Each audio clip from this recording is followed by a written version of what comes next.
Assalamualaikum warahmatullahi wabarakatuh. Perkenalkan, nama saya Kimi Rizky Mari Katriansa dari kelas 9B. Saya akan menjelaskan tentang dinamika perwujudan Pancasila sebagai dasar negara dan pandangan hidup bangsa. Penerapan Pancasila dari masa ke masa. Kedudukan Pancasila sebagai dasar negara dan pandangan hidup bangsa telah disepakati oleh seluruh bangsa Indonesia. Tapi perwujudannya ada turunnya dan naiknya. Waktu dulu pernah ada upaya untuk merubah ideologi Pancasila, namun dapat dihentikan oleh bangsa sendiri. Tetapi tidak berarti ancaman ini sudah berakhir. Tantangan sekarang adalah perkembangan masyarakat Indonesia dan dunia internasional, karena dapat membahayakan atau dapat menjadi ancaman nilai-nilai Pancasila. Pada masa awal kemerdekaan tahun 1945 sampai 1959, ada upaya untuk mengganti dasar negara dan penyimpangan nilai-nilai Pancasila. Upaya-upaya tersebut diantaranya pemberontakan Partai Komunis Indonesia di Madiun. Pemberontakan ini dipimpin oleh Musso. Tujuan utamanya adalah mendirikan negara Soviet Indonesia yang berideologi komunis. Pemberontakan Darul Islam atau Tentara Islam Indonesia dipimpin oleh Sekar Maji Marijan Kartosoewiryo. Tujuan utama didirikannya NII adalah untuk mengganti Pancasila sebagai dasar negara dengan syariat Islam. Tetapi gerakannya bertentangan dengan ajaran Islam sebenarnya. Pemberontakan Republik Maluku Selatan. Republik Maluku Selatan merupakan sebuah gerakan separatisme dipimpin oleh Christian Robert Stephen Soumokil bertujuan untuk membentuk negara sendiri. Perjuangan Rakyat Semesta Permesta dipimpin oleh Syarifuddin Parwinegara dan Vence Samuel. Gerakan ini merupakan bentuk koreksi untuk pemerintahan pusat pada waktu itu yang dipimpin oleh Presiden Soekarno. APRA, Angkatan Perang Ratul Adil, merupakan milisi yang didirikan oleh Kapten KNIL Raymond Westerling. Westerling memandang dirinya sebagai sang Ratu Adil. Westerling bersengkol dengan Sultan Hamid II, berusahakan mempertahankan negara federasi yang dibentuk Belanda untuk melawan negara Kesatuan Republik Indonesia yang dipimpin oleh Soekarno-Hatta. Perubahan bentuk negara dari RIS menjadi NKRI, sedangkan konstitusi yang berlaku adalah Undang-Undang Dasar Sementara 1950.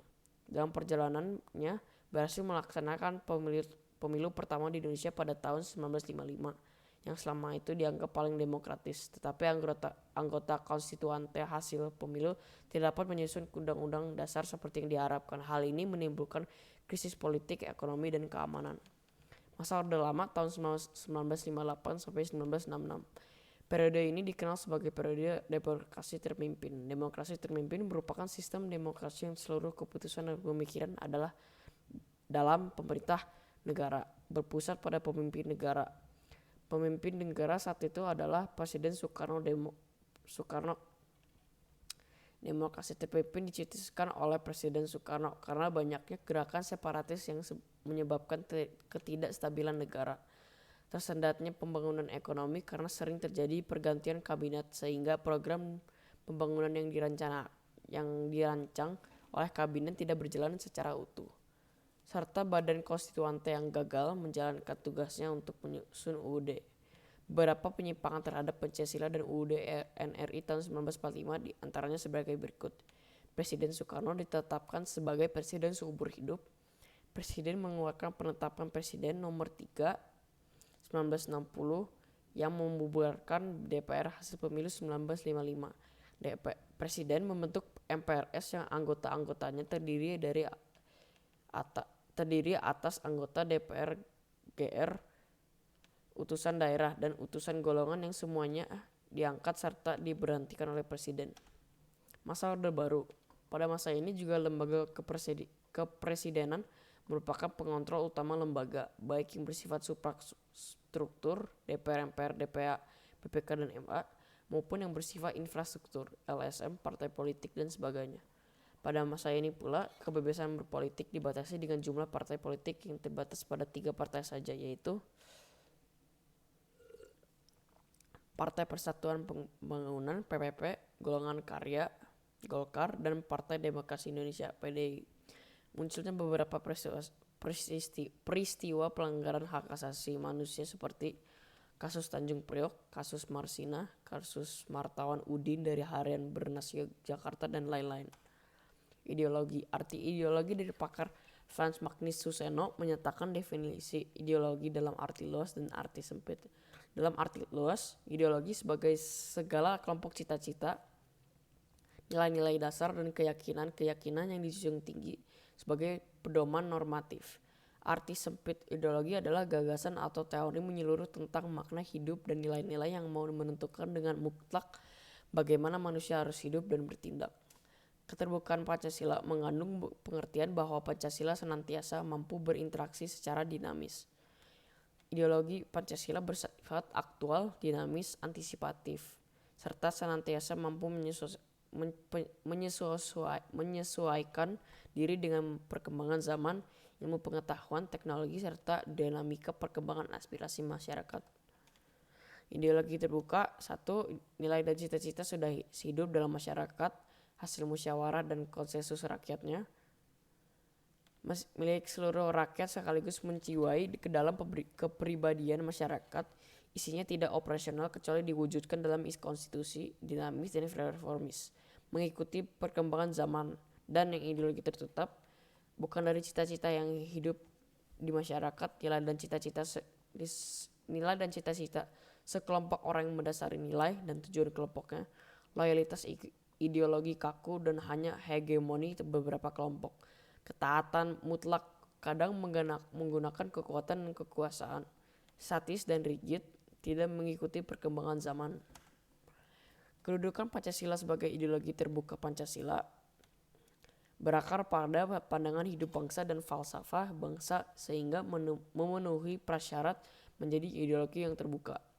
Keterbukaan ideologi Pancasila mengandung nilai-nilai sebagai berikut. Nilai dasar, yaitu hakikat kelima sila Pancasila. Nilai-nilai dasar tersebut bersifat universal, sehingga di dalamnya terkandung cita-cita, tujuan, serta nilai-nilai yang baik dan benar. Nilai dasar ini bersifat tetap dan melekat pada kelangsungan hidup negara. Nilai instrumental, ini sebagai penjabaran dari nilai-nilai dasar ideologi Pancasila berupa peraturan perundang-undangan dan lembaga pelaksanaannya. Nilai praksis merupakan realisasi dari nilai-nilai instrumental berupa suatu pengalaman nyata dan kehidupan sehari-hari dalam bermasyarakat dan berbangsa dan bernegara. Dimensi idealisme. Dimensi ini menekankan bahwa nilai-nilai dasar yang terkandung dalam Pancasila yang bersifat sistematis, rasional, dan menyeluruh. Itu pada hakikatnya bersumber pada filsafat Pancasila. Dimensi idealisme yang terkandung dalam Pancasila mampu memberikan harapan optimisme serta memberikan motivasi pendukungnya untuk berupaya mewujudkan cita-citanya. Dimensi normatif. Dimensi ini mengandung pengertian bahwa nilai-nilai yang terkandung dalam Pancasila perlu dijabarkan dalam suatu sistem norma. Dimensi realitas. Dimensi ini mengandung makna bahwa suatu ideologi harus mampu mencerminkan realitas kehidupan yang berkembang dalam masyarakat. Perwujudan nilai-nilai Pancasila ada banyak. Ada dalam bidang politik dan hukum, dalam bidang hukum, dalam bidang ekonomi, bidang sosial budaya, bidang pertahanan dan keamanan. Terima kasih telah menonton dan mendengarkan presentasi saya. Wassalamualaikum warahmatullahi wabarakatuh.